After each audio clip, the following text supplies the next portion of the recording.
Welcome to episode 38 of the Weekly Take podcast. I am your host, Dominic Joseph, and today, since it is episode 38, I thought it would be really cool from here on out to start the episode off with a player's number.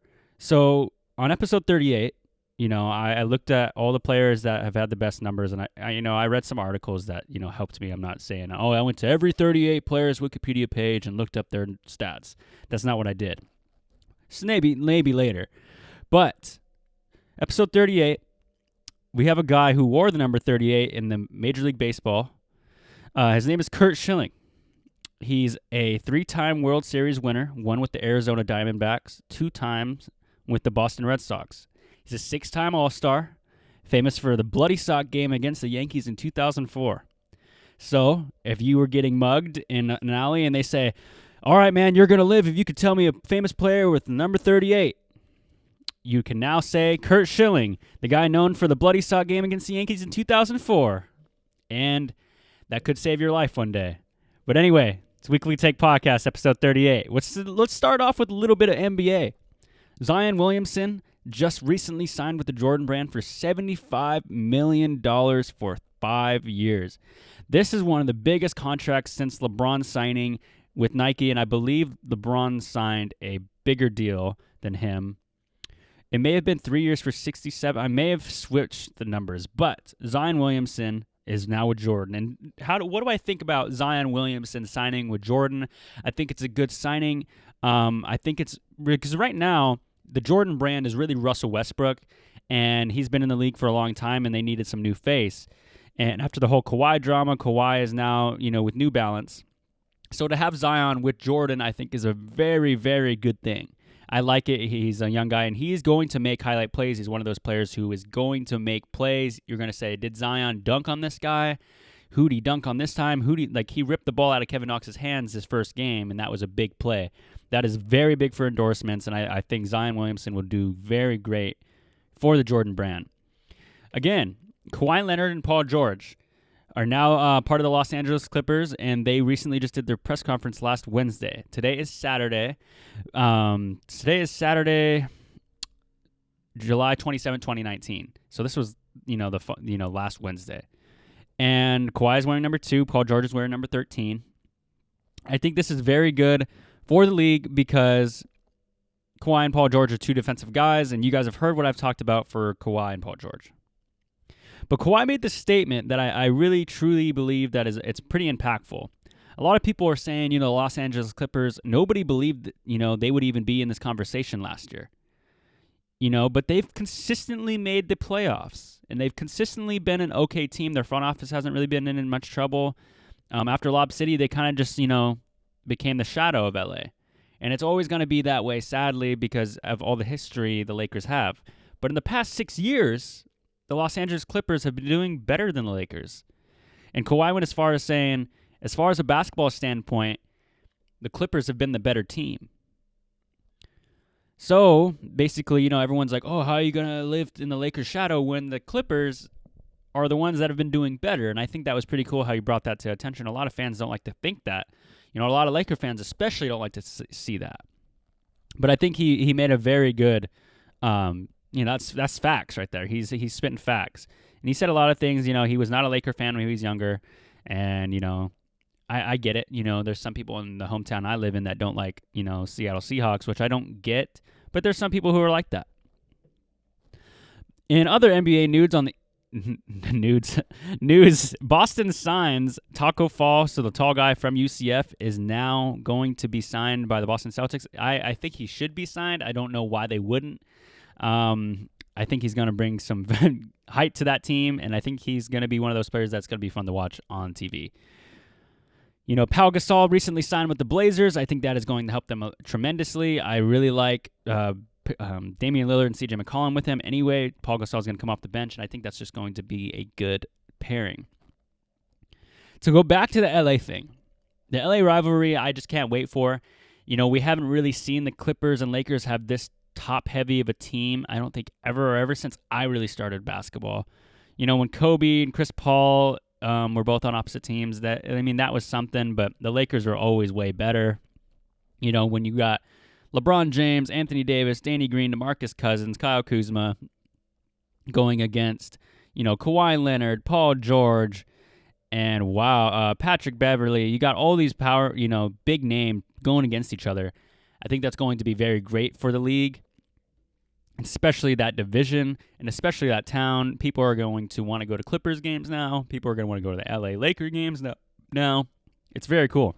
I mean, it's the same arena for those of you guys who do not know. They both play in Staples Center in downtown LA. For the last NBA thing I have for you guys, I know there's not really much NBA news going on, but Tim Duncan joins the Spurs staff. He's now helping out with the Spurs, and he's officially on the staff. And as a Spurs fan, I've been seeing him at the practices. I feel like every, Insta story they put like, oh, Tim Duncan's in practice facility. It's like, I felt like he never left. And that's really cool. I'm a huge Tim Duncan fan. He's my second favorite player of all time behind Tracy McGrady. And I just really think that, this is awesome. I mean, he almost might eclipse Tracy McGrady, man. He's one of those guys.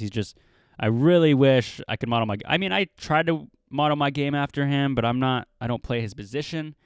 And I really don't have his demeanor when I play. I try to be quiet, but man, I don't know how he does it. So, NFL side of things, in the Pacific Northwest, we have the Seattle Seahawks, who just recently signed Bobby Wagner to a $54 million deal for 3 years, $40.2 guaranteed. And to top that off, he represented himself. I think Bobby Wagner deserved every penny of this. He deserves to be the highest paid middle linebacker. He's been arguably, I think, the best linebacker in the league for the past 3 years. Luke Kuechly's very great. Von Miller's an outside backer. There's a whole bunch of other linebackers. The C.J. Mosley was very great. He was on the Baltimore Ravens. I'm also a little biased bringing his name up like that. But I truly believe that he's one of those guys that should be represented as the middle linebacker position. He's an unselfish player. He's just truly the heart of the Seahawks defense right now. After the whole Legion of Boom left, he stayed there, and I still think that he makes that team greater just by him standing in the middle of the field. Every player is looking at 54 and wondering what he's going to do, and just when you have to, when you can't write off a player and you're watching that player the whole time, he's obviously got a huge significance. When Ed Reed was playing in Baltimore, everybody was wondering where number 20 was.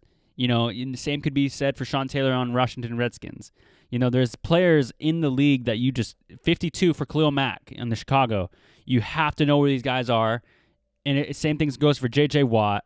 There's a lot of great defensive players. And I think when you have a player like that, they should deserve every penny.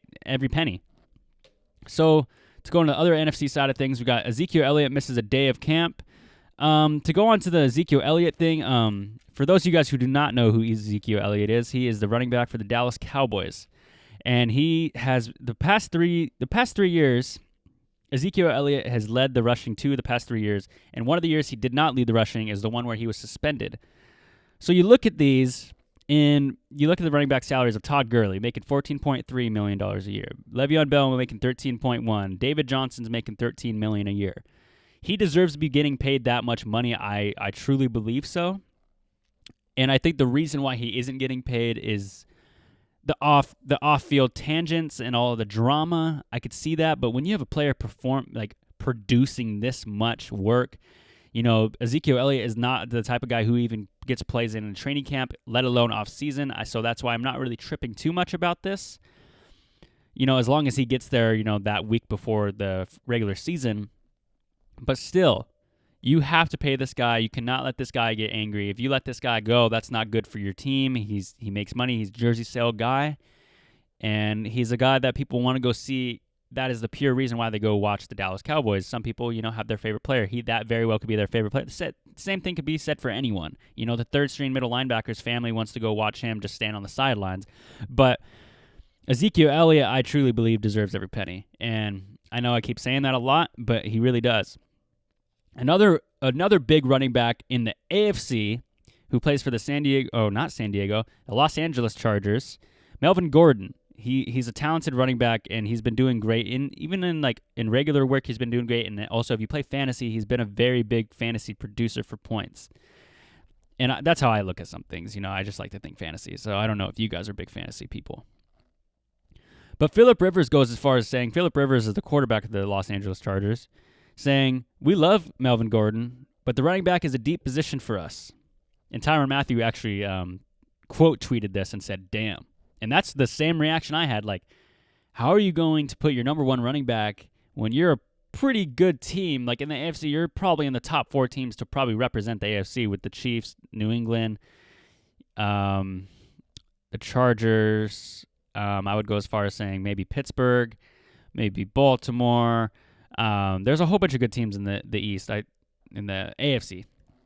So to go as far as saying that about your number one running back is pretty deep. I mean, I was just kind of astonished that Phillip Rivers would say something like that. I thought he would be one of the guys to say, smarter things. But it did not happen. So, yeah. The Rams, Los Angeles Rams, so the other LA team, because they apparently need 2. They extend McVay to 2023. That is their head coach, and he brought them to the Super Bowl. He's made them very great. He's made Todd Gurley a great player, Jared Goff a great player, their defense great team. He's just switched them. Jeff Fisher had these players, but he did better at putting them in the where they should be. So in the other NFC West type of things, so NFC West division. Kyler Murray and Larry Fitzgerald are making some plays. It's pretty cool to see. Kyler Murray playing with a veteran like Larry. Larry's going to make anyone look good. He made a cool one-handed catch in training camp. That was pretty cool to see. Nick Bosa agrees to a 4-year, $33.3 million deal for the 49ers. I think this is a good pick. He was the number 2 pick of last year's draft.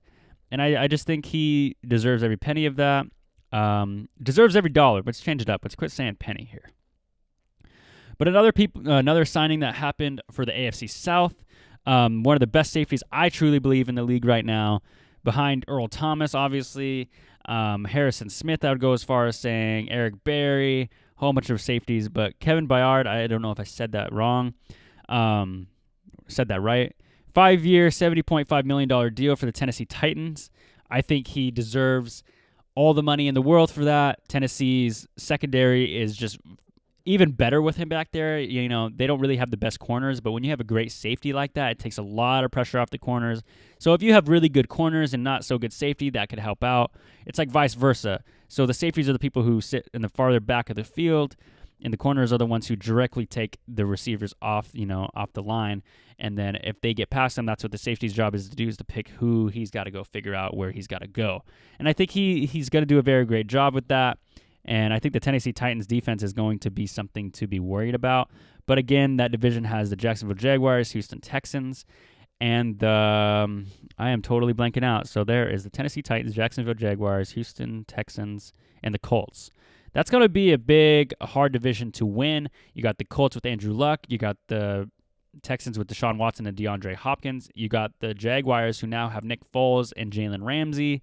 And now you got the Tennessee Titans with Mariota, who nobody really knows if he's that healthy. Kevin Byard's there. Taylor Lewan has just gotten some trouble. Their left tackle is probably going to be suspended 4 games. Left tackle is the person who protects the quarterback. And, when you got a quarterback that's hobbled, you really do want your offensive line to be there. Funny story, my cousin actually ran into Marcus Mariota in Vegas. They got a picture together. That was pretty cool looking to see that he got to see him. So maybe my cousin's good luck will help out the Tennessee Titans there. So with that, I have one more thing in the NFL. We got Michael Thomas, who is also holding out and not going to camp. This is a receiver who's arguably top 3 behind. So my top 3 receivers in the league go DeAndre Hopkins, DeAndre Hopkins, Julio, and then Odell. And then I would probably put Michael Thomas, then AB. So when you're in the top 5 like that, I think you deserve money.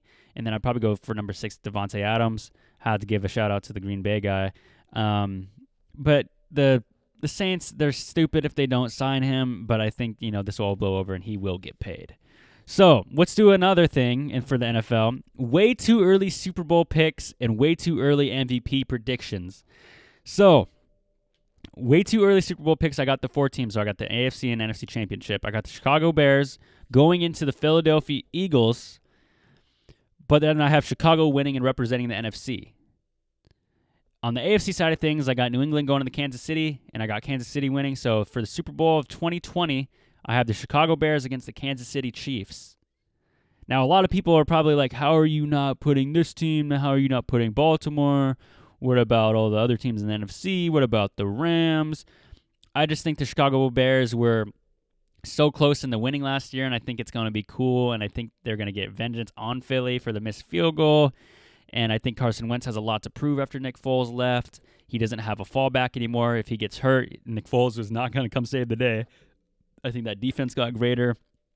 Philadelphia's, offense is also very great. They just got Jordan Howard. I think they could very well represent the NFC, but I think Mitchell Trubisky and, all the help on the offense and the young defense of Chicago is going to propel them past Carson Wentz. And then Kansas City, I just think, Patrick Mahomes is going to figure out how to do this. That offense is still great. New England, I think, is still going to have that edge. I don't want to see them there. I want to say Baltimore would go. But, at the end of the day, I got to be truthful here and, give you guys my honest opinion of who I think is going to make it. So, and for the Chicago-Kansas City game, I want Chicago to win. Not a big Mitch Trubisky fan, but I think they could win. But I think Kansas City wins the 2020 Super Bowl against the Chicago Bears. And that is, I do reserve the right to change that pick before the beginning of the season. I could see some preseason stuff, and I may change my mind. So as of episode 38, I have the Kansas City Chiefs winning the 2020 Super Bowl. And for the 2020 MVP predictions, this is really reaching. We won't see these awards till like February. I got MVP going to Aaron Rodgers. I think with the new coach, he's going to propel himself and do a lot better. And I think it's going to be more about Aaron. And when you do that, I think it's going to be great. I got Offensive Player of the Year going to Andrew Luck. He made Eric Ebron a Pro Bowl tight end. Like, he's just making players I'm not taking any talent away from Eric Ebron, but T.Y. Hilton has been a greater receiver since him. For those of you guys who do not know, Eric Ebron is his tight end. I think Andrew Luck is going to win Offensive Player of the Year.